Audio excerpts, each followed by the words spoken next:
Otep à tous, bien-aimés frères et sœurs, la Turquie fait officiellement sa demande d'entrée dans les BRICS.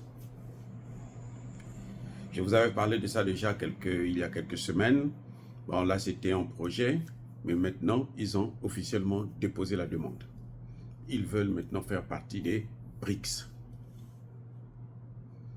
Eh oui, la Turquie est la deuxième puissance militaire de l'OTAN. Après les États-Unis, c'est la Turquie. Je reprends. Après les États-Unis, c'est la Turquie qui a la plus forte armée. Mais cette Turquie est en train de frapper aux portes de l'Europe depuis 1959, quand il y avait encore la communauté économique européenne. 1959. Lorsqu'ils ont créé l'Union européenne maintenant, qui a remplacé cette communauté-là, en 1980.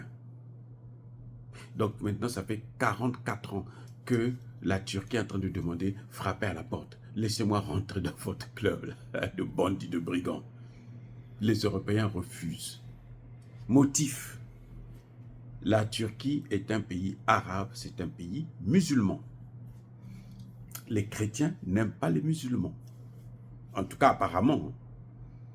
La vraie raison, c'est ça. On ne le dit pas, mais c'est ça d'abord.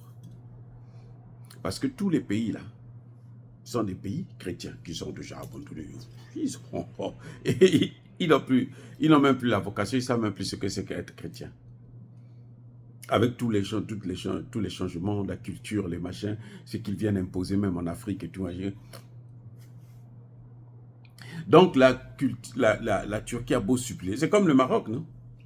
Le Maroc, si vous voulez faire partie de l'Union européenne, ils disent, mais attendez, toi tu es dans le continent africain, tu veux faire partie de notre union? Où est ton problème? En plus, toi tu es arabe. Non, on ne veut pas des arabes. C'est-à-dire que je ne comprends pas pourquoi. Je crois qu'il y a des gens qui aiment leur bourreau. Il faut les torturer pour qu'ils vous aiment. C'est comme les pays arabes, le Maroc, l'Algérie, la Tunisie. La Tunisie, entre-temps, était en train de massacrer, jeter les pauvres Africains dans le désert, qui mouraient là. Pas de nourriture, pas d'eau, à la demande de l'Union européenne, pour servir les intérêts de l'Union européenne. Elle s'est attirée les foudres de toute l'Afrique noire. Au moment où nous parlons là, c'est l'Algérie qui est en train de jouer le même jeu. Ils aiment tellement l'Europe en question. Mais il fallait qu'ils naissent en Europe au lieu de venir naître en Afrique. Le continent africain, là, ça c'est pour nous. Il fallait qu'ils aillent naître là-bas. Bref, la Turquie aussi aime tellement les Européens. Mais les Européens détestent la Turquie tellement. Les Américains ont beau faire pour essayer de pousser les Européens à laisser la Turquie rentrer. Les Européens disent non. Donc la Turquie en a ras-le-bol. Elle dit, ah bon, c'est comme ça. Maintenant, nous avons les BRICS.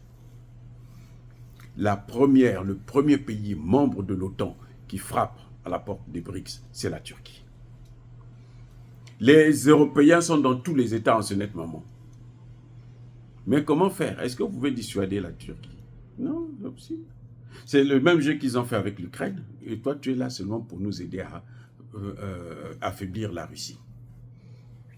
Jusqu'au dernier Ukrainien. Et puis, bon, voilà. Zelensky est en train de livrer son pays dans le chaos. Et ils sont en train de subir malheur d'une manière incroyable. À cause des Européens. Parce que eux, ce sont des Slaves. Oui. Les Russes, là, ce sont des Slaves. Donc, ils ne sont pas des Blancs. Selon la logique des Occidentaux de l'Europe. Ce ne sont pas des Blancs. On ne veut pas d'eux. On n'a pas à s'asseoir avec eux.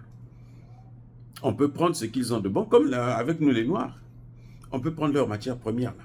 On peut piller ça, là. On peut s'en accaparer. Mais on ne peut pas s'asseoir avec eux comme si ce n'est pas des êtres humains. Il faut les envoyer balader. La Turquie a un grand avantage. C'est que Les BRICS ont aussi une banque de développement. Oui, une banque d'investissement, les BRICS. Et cette banque est en train de talonner maintenant le FMI et la Banque mondiale en même temps. C'est à travers cette banque-là que les pays des BRICS là, sont en train de dédollariser le monde. Parce que quand vous vous inscrivez dans cette banque, vous n'êtes pas obligé d'utiliser le dollar. Vous utilisez la monnaie chinoise, le yuan. Vous utilisez votre monnaie locale. Vous utilisez le rouble. Vous utilisez la monnaie indienne. Et ce n'est plus le FMI où vous êtes condamné à utiliser le dollar et les Américains peuvent vous sanctionner quand ils veulent. Mais oui. Le tiers des pays du monde entier sont sanctionnés par les États-Unis, seulement les États-Unis.